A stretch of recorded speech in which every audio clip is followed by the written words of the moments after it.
საღამომშვიდობის მოგესალმებით, საღამომშვიდობის ჩვენებურო, საღამომშვიდობის საქართველოს 18 საათი შესრულდა და როგორც ხვდებით სტუდიაში სოფიო შემოვიჭერი და დღეს განსაკუთრებული განსხვავებული და ძალიან ჩვენებური საღამო გვექნება სტუმრად რადიო ჩვენებურის პირდაპირ ეთერში.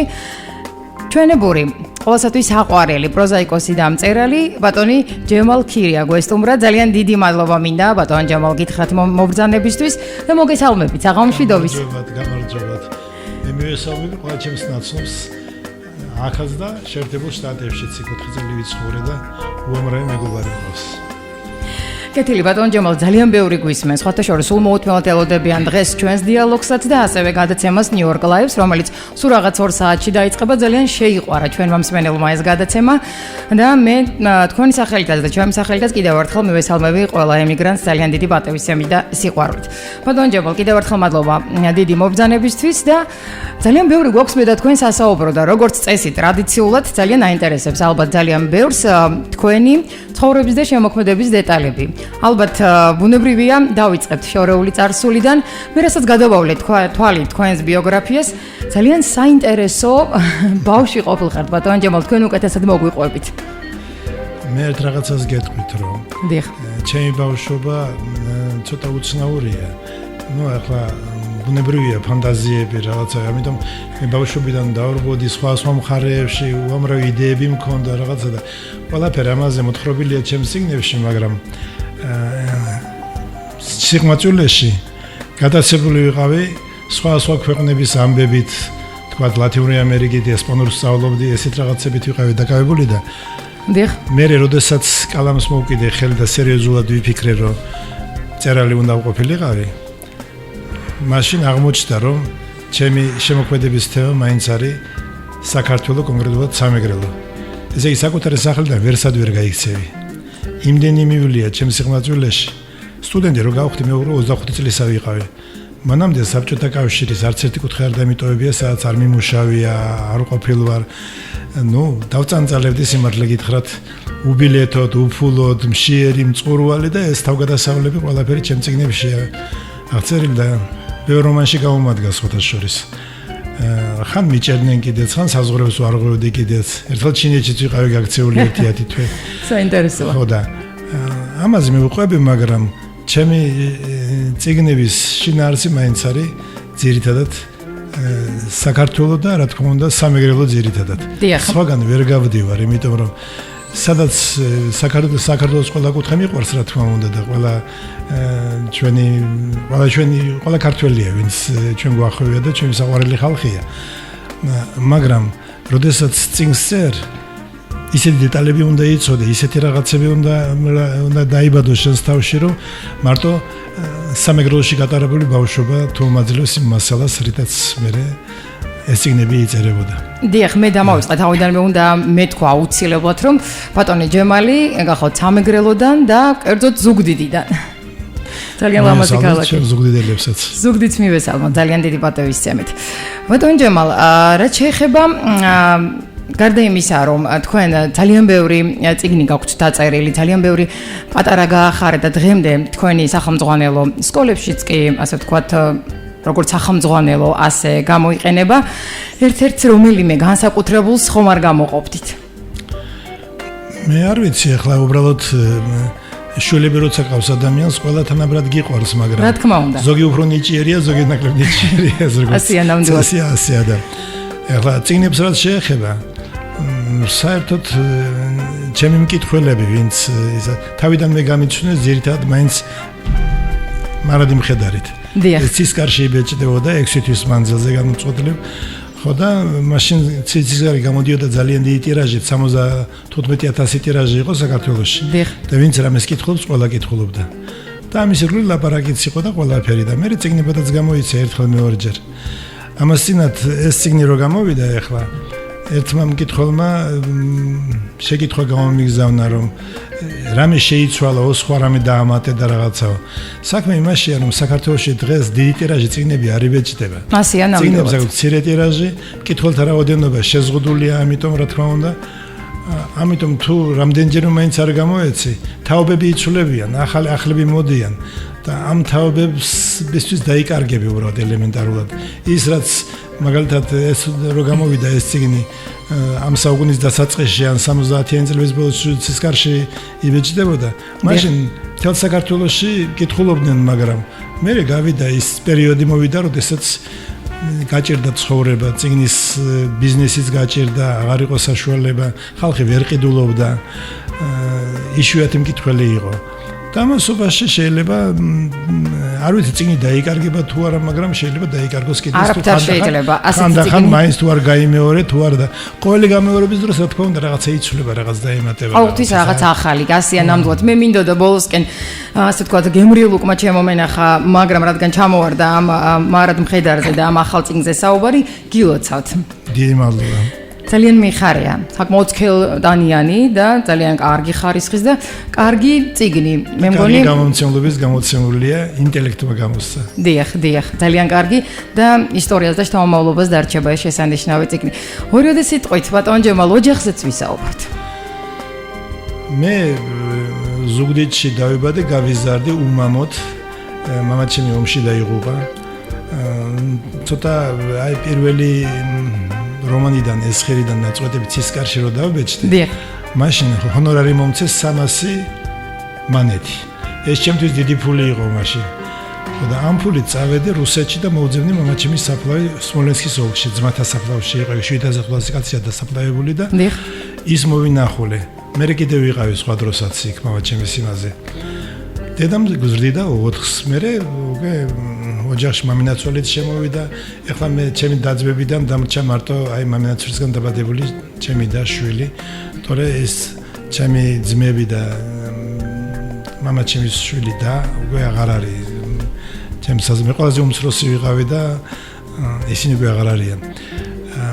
ხო და გაჭირებული ცხოვრება ქონდა რა თქმა უნდა, საერთოდ ეს ომის შემდგომი წლები, მშიერი წლები და მე ჩემი ბიოგრაფია ასეთი რომ ჩემი სირბილები, მე მგონი ცოტა ბავშვისგან არანორმალური ვითარება, იმიტომ რომ დედაჩემი დააბერა ჩემი ამ თავგადასავლები და იმებით. მაგრამ წერილისთვის და წიგნისთვის მაინც კარგი აღმოჩნდა მასალისთვის ესა. ძალიან თავგადასავლები და სწორედ ესენი გაქვთ აღწერილი თქვენს ნაწარმოებებში და კარგია. ასევე ძალიან გვაინტერესებს ბუტია სპილო, აი ზღაპრები, რომელიც ნაკადულმა გამოსცა და ეს იყო 1999 წელი უფრო სწორედ და ძალიან ასე ვთქვათ დიდი ასოები ჩაიწერა ეს ისტორიაში და ძალიან ბევრს მოსწონს და დღემდე ვიხსენებთ, მე მქონდა გადაცემა და რატომღაც საუბრობდით ზღაპრებზე, ძალიან ბევრმა დარეკა და ახსენა სწორედ ეს ზღაპარი ბუტია სპილო. მე ვფიქრობ რომ წერილს საბავშვო ზღაპრები უფრო მეტ სახელს მოუტანს და მე ვიცი ჩემი ამხანაგი მწერლები, რომლის ლექსების ზეპირადიციან ბავშვმა და ავტორის სახელი არ იციან ოღონდა. რაც შეეხება ბუტია სპილოს, ახლა მაგი იმანი პალიტრამ გამოსცა ორ ენაზე, ინგლისურად და ქართულადაც გამოსცა. დიახ. აი ესეც ზღაპარია ეს. დიახ, ეს ბაციკოკო და სამი ჯადოქარი. დიახ. ეს გამოიცა თავის დროზე საქართველოში 20000-იანი ტირაჟი და უცებ გაქრა. ხო და იმ გაჭირებულ წლებშიც გაქრა შემომელი აღარ მაქვს, მაგრამ შემდეგ შეერთებულ შტატებშიც გამოიცა ინგლისურად ესა. მე ხა ამისგან მე მილიონერი არ გამختار რა თქმა უნდა, მაგრამ მაინც სატრაბახოდი იყო ეგეთი ჩემთვის ახალი ამბავი და ამასინათ პალიტრაელმა გამოსცა სკოლისთვის ეს ნაწარმოები სკოლების ბავშვებს დაურიგდებათ. ხო და მაგრამ მე მაინც პრინციპში რომანისტი ვარ. იმიტომ რომ გარდა ამ მარადი მხედარისა ამ 11 ტომეული მაგზა აქედან დიახ, სწორედ ამ 11 ტომეულზე მინდოდა მეკითხა. აქედან მე მგონი უმრავლესობა მაინც რომანებია ძირითადად. მცირე სარეკლამო რგოლი ბატონ ჯემალ და შემდეგ უკვე დავბრუნდებით პირდაპირ ეთერში და ვისაუბრობთ ამ ტომეულებზე, ძალიან საინტერესო რამ გაქვთ ჩვენთვის მოსაყვალი. მოგესალმებით კიდევ ერთხელ, მაშინ ასე ვაგრძელებთ ასე ვთქვათ ძალიან საინტერესო დიალოგს სტუმრად გვყავს სტუდიაში ძალიან საინტერესო პიროვნება ჩვენებური პროზაიკოსი მწერალი ბატონი ჯემალ ქირია. მე კიდევ ერთხელ მოგესალმებით ბატონ ჯემალ, მე დარწმუნებული ვარ ძალიან ბევრი ადამიანი გვიყურებს. ეხლა მშობლიური ზუგდიდიდან გვადევნებელ თვალყურზე კიდევ ერთხელ მივესალმოთ. ძალიან დიდი პატივისცემით და ძალიან ბევრს გაუხარდა დარწმუნებული ვარ თქვენი ნახვა პირდაპირ ეთერში. რა შეიძლება მადლობა თქვენ რომ მოხვედით ჩვენთან დაგვაფასეთ. ბატონ ჯემალ, შევჩერდით 11 ტომეულზე, დიახ. და ძალიან აინტერესებს დარწმუნებულ მსმენელს და მეც მათ შორის ძალიან მაინტერესებს. რომელი ნაწარმოებები შევიდა, როგორც თავად აღნიშნეთ, მაინც თქვენთვის პრიორიტეტი რომანია და განსაკუთრებულად უდგებით და აღიქვამთ. სიმართლე გითხრათ, პირველი ტომი ჩემი თავგადასავალია, მე როსინანტი ქვია. ეს გაქცევა სხვა არ უკავშირდება და თქვენს მოგზაურობას ბატონ ჯემალ. ბავშვობიდან ბოლომდე სტუდენტი რო გავხდი ყველაფერი, ეს თავგადასავლები რაც გადამხდენია ჩინეთში მოგზაურობა, ციმბირი, ეს ყველაფერი ციხეებიც, დაჭერებიც, გაშვებებიც და ასე. მოკლედ თქვენს შემოქმედებაზე კარგად აისახა. ერთი ის არის ამ საკუთარ თავზე როგორ უნდა ვილაპარაკო, მაგრამ ამ ეს რომანი, ეს ბიოგრაფიული დაიბედა ცისკარში. და ამისი ერთი ღირსება რა არის ახლა ჩემის აზრით? ის რომ ერთი წინადადებაც არ არის ტყუილი. იქაც კი საზმის შეცდომებს უშვებდა, შეცდომებს უამრავს უშვებდა რა თქმა უნდა. იქაც კი რა მკითხველმა შეიძლება ეფირდეს გაგიჟებულა და თვალჭკუაზე არ არისო. მე უკან არ ვიხევდი და ყველაფერს ყვები ისე როგორც იყო და როგორც წარმომედგინა. არავითარი შელამაზება არ იყო საჭირო ჩემი ცხოვრების, იმიტომ რომ რა სისულელე გავაკეთეთო, ჭკვიანური გავაკეთე, ყველაფერი დაალაგებულია, ის მაინც ჩემია და ამას ვერსად ვერ გავიკეთე. ამიტომაც არის ასეთი საინტერესო. მე ორწინში ძირითადად ცელი მოთხრობები და პროზა არის, საერთოდ მოთხრობები არის, მათ შორის სიმართლე გითხრათ, ხშირად გამიგონია გარკვეული მწერლებისგან ბოლო დროს ეს სატრაფახო სულაც არ არის, რომ აი წიგნი გამოდის და აწერია პირველი ფენტეზის პირველი ავტორი, ფანტაზიების წიგნები რო არის ესეთი რაღაც. მე იმ წიგნებში ჯერ კიდევ 70-იან წლებში უამრავი ასეთი მოთხრობა მქონდა, კუნძული ქვია, ჭრდილი, რაღაცები, რა ვიცი, სადაც აი რეალობა და ფანტაზია ერთმანეთში არის.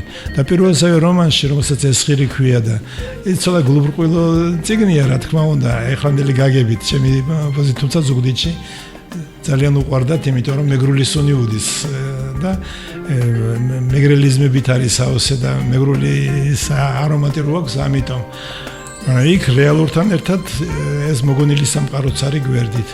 მე იყო ეს მარადი მხედარი, მაშინ 70-იანი წლები. ბატონ ჯემალ, თუ შეიძლება ბაჩვენოთ ჩვენს მაყურებელს სიახლე, დიახ, სწორედ ასე გამოიყურება ბატონ ჯემალ ქირიას ახალი წიგნი, ახალი გამოშვება, თორე წიგნი როგორც ასეთი არ არის ახალი, მარადი მხედარი, შესანიშნავი ვიზუალი დიზაინით და ყველაზე მთავარი, ძალიან საინტერესო ნაწარმოები და შეგიძლიათ წაიკითხოთ. საერთოდ ბატონ ჯემალს, სად შეიძლება შეიძინოს მკითხველმა ეს წიგნი? ეს ტირაჟი ჯერ კიდევ იმაში გამომცემლობა ინტელექტმა გამოსცა და ჯერ არ არის გავრცელებული და რაღაცა, იმას თავისი ის აქვს გზები, მათ შორის ზუგდიდშიც რა თქმა უნდა და იმებში დაარიგებენ საშუალება იქნება მაგის ყიდვის ალბათ. ხო და აი ეს მარადი მხედარი საერთოდ ის პერიოდი მე ეს როსინანტში მაქვს მოთხრობილი, როსინანტში რომ ის პერიოდი საერთოდ ახალგაზრდა მწერლისთვის და მწყები მწერლისთვის ძალიან რთული იყო. გამომცემლობებში თავის გაღწევა მართალია, ახლა საბჭოთა პერიოდში კაი ჰონორარსაც გაძლევდნენ თუ დაგფეჭდავდნენ რა თქმა უნდა. მაგრამ დიდი შეზღუდვები იყო და ეს ყველაფერი ამას მეუყვები ჩემს წიგნში, იმიტომ რომ ზოგს ახლა მაგალითად თუ წიგნი გაქვს და თუ საშუალება გაქვს, ყველაფერს დაბეჭდვა შეიძლება ფაქტიურად, მაშინ ეგრე არ იყო. ხო და მე ამას მოყვა პატარა რომანები. დიახ. მოყვა ბავშვებზე დიდობანას თამაში, მოყვა მკვდარი სახლი, ასეთი ფენტეზი ჟანრის რომანია. იმიტომ რომ ეს წიგნი დიდხანს რო არ იბეჭდებოდა 70-იან წლებში, ძალიან შეწუხებული ვიყავი.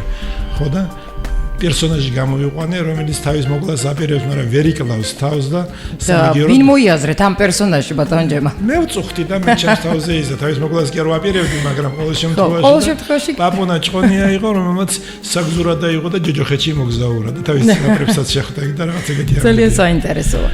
ხო და იყო სხვა წიგნებიც რა თქმა უნდა. ერთი ამის შემდეგ მე მინდა გამოუცა ალბათ წიგნი, რომელიც კი დაბეჭდილია ჩემს ტომებში და იმას კიბე იაკობის იქვია. აი იქ არის ესეც ძველი ნაშრომია და ის არის 1-9 გვერდიანი რომანი ოქტომბერშია და ის მოიცავს მთელ საუკუნეს მოიცავს აღებულია მერეთი ქვია ქალაქს, მაგრამ სერბიის ზუგდიდია. ხო და ეს მე მინდა ცოტა გადაკეთებულად ხელახლა როგორმე გამოუცხადო. ეს მერეთი თქვით სახელი? მერეთი ანუ სასწაული. მეკრულად რომ თარგმნოთ გასაგებია. ხო და იქნება ესეც როცა ამის შემდეგ ამის გაყიდვა, იმიტომ რომ ამის შემოსავლიდან გამომცემლობამ შეძლოს იმისი გამოცემა კიდევ სხვა დროს და რა ვიცი, რეკლამას უწევ ჩემ თავს. მშვენიერი. ეს წიგნიც სიმართლე გითხრათ ერთი რაღაცით გამოირჩეოდა მაშინაც. მაშინ არავინ ყურადღებას არ აქცევდა, მე თვითონ სიტყვა ფენტეზია, ახლა რო ხმარობენ და უცხოიდან ბევრი წიგნი ითარგმნება. ჩვენთან ფაქტიურად ეს არ იყო, მწერლები, ჩვენი მწერლები ასეთ რაღაცებს არ აკეთებდნენ. და მე კიდევ ყოველთვის თავისუფალი ვიყავი, რაც მომივიდოდა მაშინ იდეაში რაღაცაში, იმას ვწერდი, არ ვაქცევდი ყურადღებას ეს მოეწონებოდა ვინმეს, არ მოეწონებოდა ვიდეოს.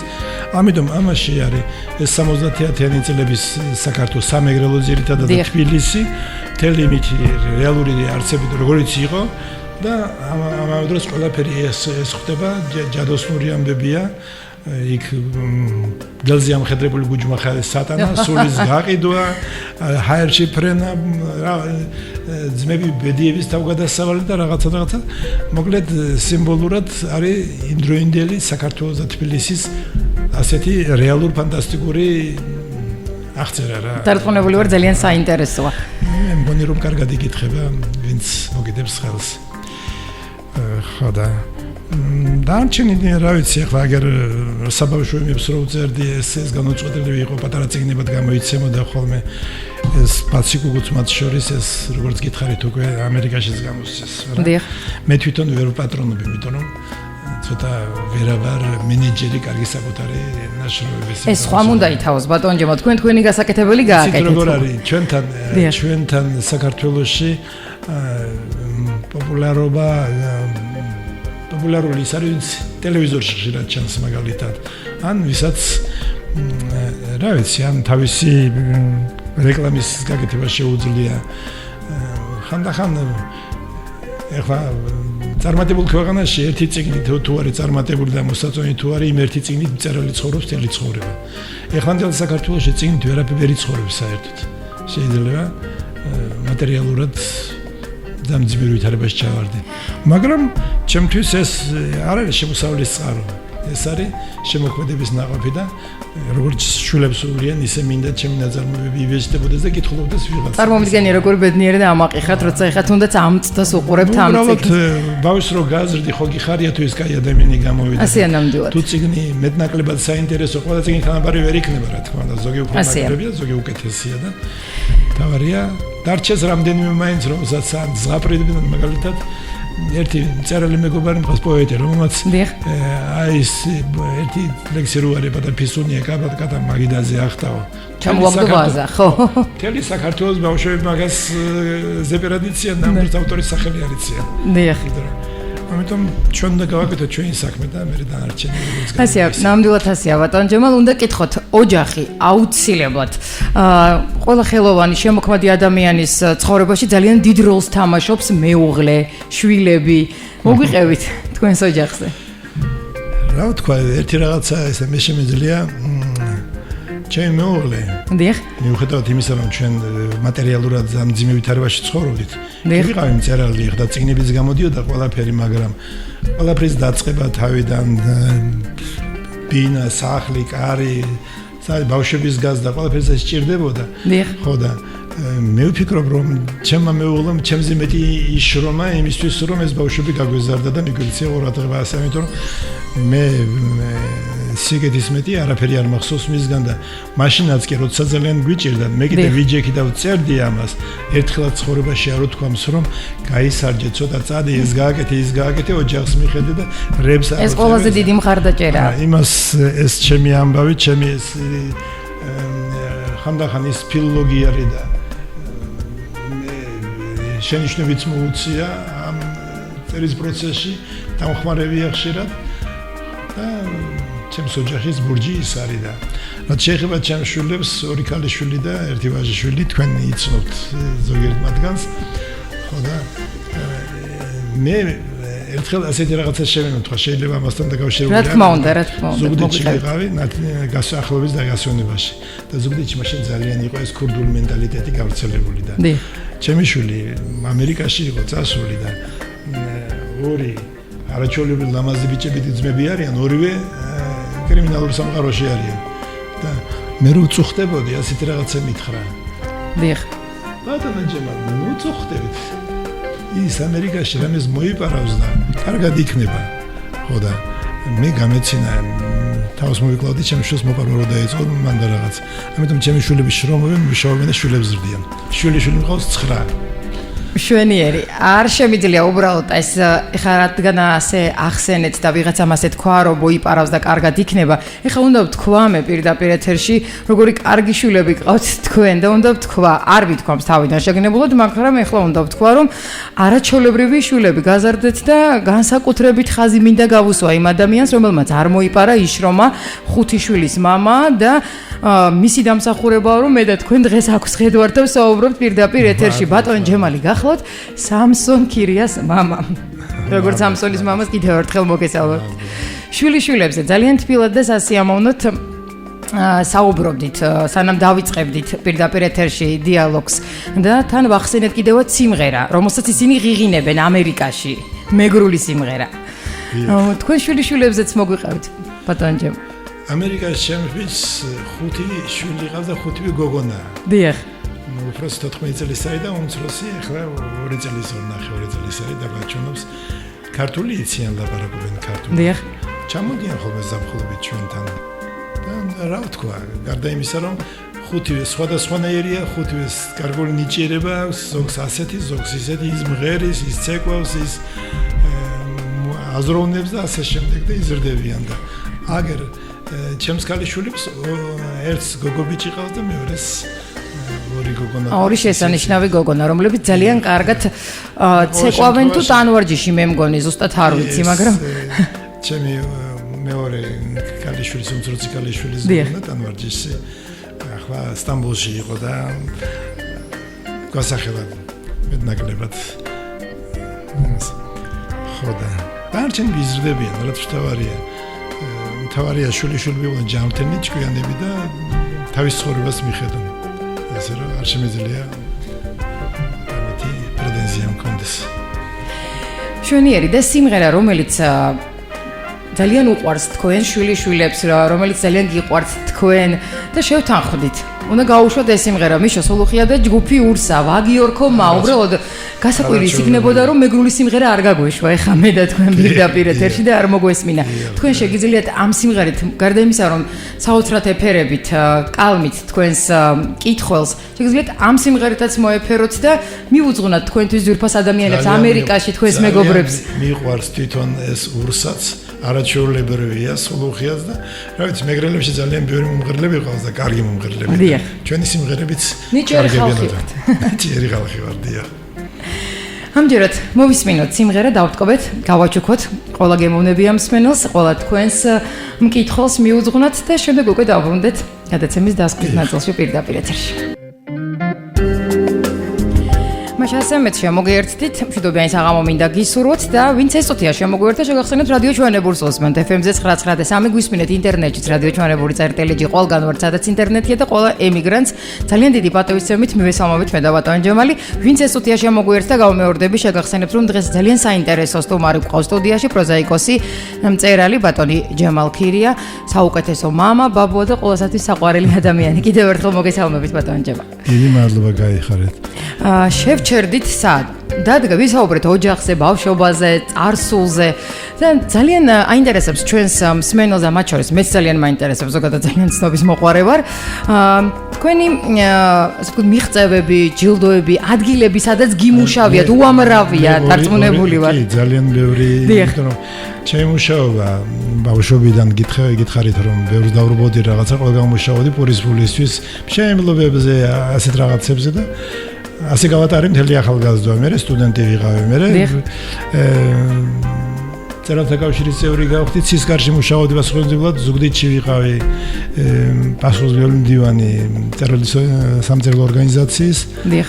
მაგრამ იცით, აი ჯილდოებზე რას გეტყვით? კი, მშვენიერია ეს ჯილდოები. ერთხელ წერეთელი იყო ბასაბაშოვა პოეტი და შემთხვევით აი ამ წიგნს ახალი გამოცემული იყო ეს ბაციკოკო. დიახ. ხო და მაგან თავის თავზე აიღო. ყველაფერი იყო, მე არ მინდა ახლა ლინგვისტებზე დიდი მადლობელი ვარ, ცოცხალი აღარ არის უკვე. მაგრამ უთხრეს ის ხო საბავშვო მწერალი არ არისო. იმან უთხრა საბავშვო როგორ არ არის, აგერ ზღაპარია რომანი და ისო და მაშინ მომცეს პრემია შეუმღმელის პრემია კუპონების პერიოდი იყო. დიახ. მაგაზეც იყო საერთოდ ეს პრემიები ყველას არ შევეხები, რა თქმა უნდა, ბევრი დამსახურებული იყო რაღაცა, მაგრამ საერთოდ პრემიები, ჯილდოებს იმდენი დათმობები უნდა ადამიანისაგან. ესე იგი, შენი რაღაცა უნდა დათმო, რომ გახვიდე იმ რანგში, სადაც მოგხედავენ და ამ ბინას მოგცემენ, ან მანქანას მოგცემენ, ან ეს საბჭოთა კავშირი იყო და ის შემოღმელის პრემიაც მე მგონი შემთხვევით მივიღე საერთოდ, იმიტომ რომ იმ კონკრეტულმა კაცმა გადაწყვიტა ასეთი რაღაც. ამიტომ ეს რაც შეეხება სამსახურებს, დიახ. მე უნივერსიტეტის გამომცემლობაში რედაქტორად მუშაობდი, რაც უმაღლესი რო დაამთავრე მას შემდეგ მთელი 20 წელიწადი. ამიტომ წიგნის საქმე ვიცი ამ ხნის მანძილზე. ახლა ის გამომცემლობა კიდევ არსებობს, მაგრამ ისეთი არ არის, მაშინ ძალიან ბევრი ვიყავით და არაჩვეულებრივი ადამიანები იყვნენ, იქ ერთი ასთამშრომელი მაინც იყო. ცნობილი აკადემიკოსების გამყრელიძეების მამა ვალერიან გამყრელიძე იყო ჩვენი დირექტორი. ხო და მე თავს კარგად გრძნობდი, ოღონდ და ერთი რაღაცა არის, რომ წერალი რედაქტორად 20 წელი არ უნდა მუშაობდეს. ძალიან ბევრი დრო მიაქვს ამას და ძალიან ბევრი ენერგია მიაქვს. ხო და ერთ რაღაცაზე მინდოდა კიდევ მეთქვა. მე ეთქობა მაინც მარტო კაცი ვარ. ესე იგი არ ვეძებ სპეციალურად ამისი ბუნება არ მაქვს, რომ ვიღაცას რაღაცა ვთხოვ, ვიღაცას რაღაცა ესა. ერთმა მეგობარმა ძალიან უყვარვარ და წინს შეხვედრის დროს ერთი შენიშვნა მომცა ჩემს პირველ რომანზე, მე როსინანძე. როგორო შენ თავსო უწოდებო როსინანძო, ჯაგლაგ ცხენსო. ჩეჩურ ჩამოშვებული წერია იქ და საწყში მე ასეთი და მე უთხარი ეს რამე თავის დამცირება კი არ არის. სოფლიო ლიტერატურაში და ისტორიაში ორადორი ცხენია, რომელიც შევიდა და არ წაიშლება არასდროს, ეს ბუციფალია. მაკედონიის ცხენი და ეს არის მე როსინანდი. როსინანდა დონკიხოტი ვარო ხარ დავწერდი და როსინანდი რო დავწერე, ამით ძალიან დიდი პრეტენზია განვაცხადე. განვაცხადე ასე რომ როსინანდი მიუხედავად იმისა, ბებერია და ჯაგლაგია და ყველაფერია, მეც ახლა ბებერი ვარ და ჯაგლაგი ვარ, ასე რომ როგორ გეკადრებათ ბატონჯა? მიხდება ეს სახელი ჩემი თავგადასავლების. ამაში ნამდვილად ვერ დაგეთანხმებით ბატონჩემალ, ვერანაირად. ყოველ შემთხვევაში სოფლიო ლიტერატურის ნაწილია ის მე როსინანდი. და ჩემი პრეტენზიაც ასე გამოვიდა ახლა ჩემი ნათქვამიდან, მაგრამ თან ხაზიც გაუსვეს, გაამახვილეს ყურადღება, ასე რომ ისეც არ იყო ნათქვამი არა. არა, თქო. მიზანმიმართულად. ბატონ ჯემალ, დარწმუნებული ვარ, ამ ხნის განმავლობაში ძალიან ბევრი კურიოზული სიტუაცია დაგიგროვდებოდა, თან თქვენს ბავშვობას თუ გადავავლებთ თვალს. ერთი რომელიმე გავიხსენოთ და ბოლოსკენ გავხალისდეთ. სანამ სამომავლო გეგმებზე რა გითხრათ ახლა მე-5 კლასელმა სახლიდან წავედი მე-5 კლასელი. ეს თქვენს ბიოგრაფიაშია, ვიკიპედიაში, როგორც კი თქვენ სახელ და გვარს ჩაწერთ ეგრევე პირველი ბიოგრაფიაში ასე ვიწყებთ. ხო. მაშინ მე უკვე მქონდა დაწერილი ერთი რომანი სიყვარულზე, ქეთევანი და ნოშრევანი და მოთხრობები. შეყვარებული ხო არ იყავით ბატონ ჯემალ მაშინ? შეყვარებული, აი მე-3 კლასში ვიყავი ქობულეთში და იქ მიყვარდა ქეთევანი. და მე უყვარდი იმას შორენას თუ რაღაცა ეს ქეთევანი პამ. დიახ. ისეთი თეთრიკო გოგო იყო რაღაცა, მეგონა რომ მიყვარდა და ამიტომ ჩემს რომანში ნოშრევანი წიგნი მქონდა, წესურამის სიღემღულა წაკითხული და ისე მე-3 კლასელმა ახლა რა უნდა დაწეროს მეტი იმასავე და მე გამოვაგზავნე თბილისში, საბლით გამიიღო მაშინ. სახლიდან გავიქეცი, იქ მივედი. დიახ. ხო და დამხვდა რომ აჟიტირებული რედაქტორები, ეს არის ვიძახიან და ერთი მეუბნება, კოცის ამბავი საიდან იცოდიო? ვიღაცამ გააჩვენა. მე-3 კლასში. ხო. ვიღაცამ წიგნში წაიკითხავდა, საიდან იცოდა რა საკითხებია. რა თქმა უნდა, ახლა ეს ნაწერები თაგვებმა შეჭამეს და ამით ჩემი სახელი შეინარჩუნეს ქვეყანას, რომ დამცინებდნენ ახლა იმას რომ წაიგითხა. მაგრამ იქიდან მე წავედი ბათუმში, ბათუმიდან საზღვარზე ფეხით გავიწიე საზღვრისაკენ და იქ და ეს პატარა ბავშვი რომ მიდიოდით არ გაუკვირდა ჯარის გარდა სხვას ვინმეს არ შეგხვდათ ბატონ ჯემალ ქუჩაში. არ შემხვდა, მაგრამ ეთყობა ცოტას ვიტყვილებოდი კიდეც რომ ამისთვის მივდივარ, იმისთვის ვინ იცის იმისთვის დადის ამ ქვეყანაზე. დეტალები ეს ჩემ წინში წერია ყველაფერი. ძალიან საინტერესო ყველაფერი არ ვთქვათ, ეს ინტრიგისთვის შემოვინახოთ, ეს იმისთვის რომ ხალხს გაუჩნდეს სურვილი თუნდაც წაიკითხოს. ეს ძალიან საინტერესო ისტორია. ისე თვინმე თბილისელი თუ მისმენს და ბევრი გისმენთ თბილისელი ბატონ ჯემალ. მაშინ დაინტერესდება. თბილისის თითქმის ყველა ბიბლიოთეკაში, ერთ-ერთ ბიბლიოთეკაში მაინც შევიესტომებულები ყველა დევს. საჯაროშიც არის, ზუგდიდშიც არის, ასე რომ ზოგიერთ სხვა ქალაქშიც არის, იმიტომ რომ ახლა მე დიდი ბიზნესმენი არ ვიყავი და უბრალოდ ვარიგებდი ამ წიგნებს. ბატონ ჯემალ, ბოლოსკენ აუცილებლად უნდა შევახსენოთ ჩვენს მსმენელს კიდევ ერთხელ, სად შეგვიძლია ამ წიგნის შეძენა და კიდევ ერთხელ შევახსენოთ. ტირაჟი რამდენი გამოიცა ეს წიგნი? ტირაჟი ამისი არის 500 მეტი რომანი ფაქტიურად თბილისში არ გამოდის. ხო და ამას და ეს საბავშვო სკოლებში სავარაუდოდ როგორც მითხარით, ხო? გამოცემულა პარიტელელი სკოლებში დაარიგებდა. ეს როგორც სასკოლო სახელმძღვანელო. 500 წელი იყო და უფრო მეც გაწუდებოდა იმას. ხო, სასკოლო ეს არის რომ ბავშვებს აიკითხავენ და ბავშვები მე ამ გაარჩევენ ხოლმე შეხვედრები მეც მქონდა ბავშვებთან ერთ-ერთჯერ ამასთან დაკავშირებით. ხო და ეს ინტელექტმა გამოსცა და ინტელექტი თვითონ იზრუნებს იმაზე რომ რომელ მაღაზიებში შეიტანოს, სად იყიდება, თვითონ მაღაზიაც აქვს ინტელექტს. იმის რომელიც პაპის მაღაზია თუ მაღაზია ვაკეში ასეთი მაღაზია სპეციალურად მაგათი და თვითონ ალბათ რეკლამას გავუკეთებენ და გამოჩნდება სადი.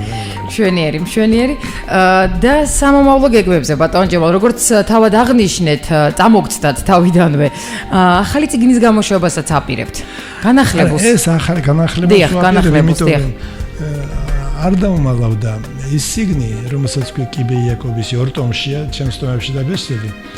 ხო და ამბავი მოიცავს მთელ 20 საუკუნის 93-ში თავდება ზუგდიდის დარბევის პერიოდით. თორე დანარჩი მანამდე პირველი რევოლუციიდან დაწყებული მიქავები და თოდუები რო იქიდან მოყოლებული ყველაფერი მოთხრობილია მთელი რაც ხდებოდა. მართალია ზუგდიდში ეს, მაგრამ სიამოვნებაში საქართველოში რაც ხდებოდა ყველაფერი ხდება. და იმას სახელი ეცვლება და მინდა ერთ წიგნად გამოიცეს, ტიტანიანი წიგნი იქნება, იმიტომ რომ 900 გვერდია. და ცოტა ისეთი კითხვაა, მაგრამ როდისთვის ველოდოთ? მაგას ვერ გეტყვით ეს გამომცემლობაზეა დამოკიდებული როგორ. კეთილი, წარმატებები მინდა გისურვოთ, ბატონ ჯემალ, კიდევ ერთხელ გითხრათ, ძალიან დიდი მადლობა იმის, რომ ამ სიცხეში არ დაიზარეთ. მოხვედით ჩვენთან და გაგვილამაზეთ დღევანდელი საღამო. მადლობა თქვენ და დიდი მადლობა ყველა მსმენელს, ვინც დაინტერესდა მომისმინა ჩემი ახლა ასეთი მონაყოლი. ძალიან საინტერესო მონაყოლი. დიდი მთხრობელი მე არა ვარ, იმიტომ რომ რაც მოსათხრობია იმას ქაღალდზე. ძალიან თავმდაბალი და კრიტიკული ხარ საკუთარი თავის მიმართ და არ არის ძალიან საინტერესო მოსაუბრე ხარ და ძალიან დიდი მადლობა მინდა გითხრათ. წარმატებები გისურვოთ, ჯანმრთელობა და გელოდებით ჩვენთან სტუდიაში უკვე მორიგი ახალი წიგნით. მადლობა. ჩვენს რადიოსაც უსურვებ წარმატებებს. ძალიან დიდი მადლობა ჩვენ მსმენელს. შევახსენებ ჩვენი დღევანდელი საღამოს სტუმარი გახლდათ პროზაიკოსი და მწერალი ბატონ ჯემალ ქირია.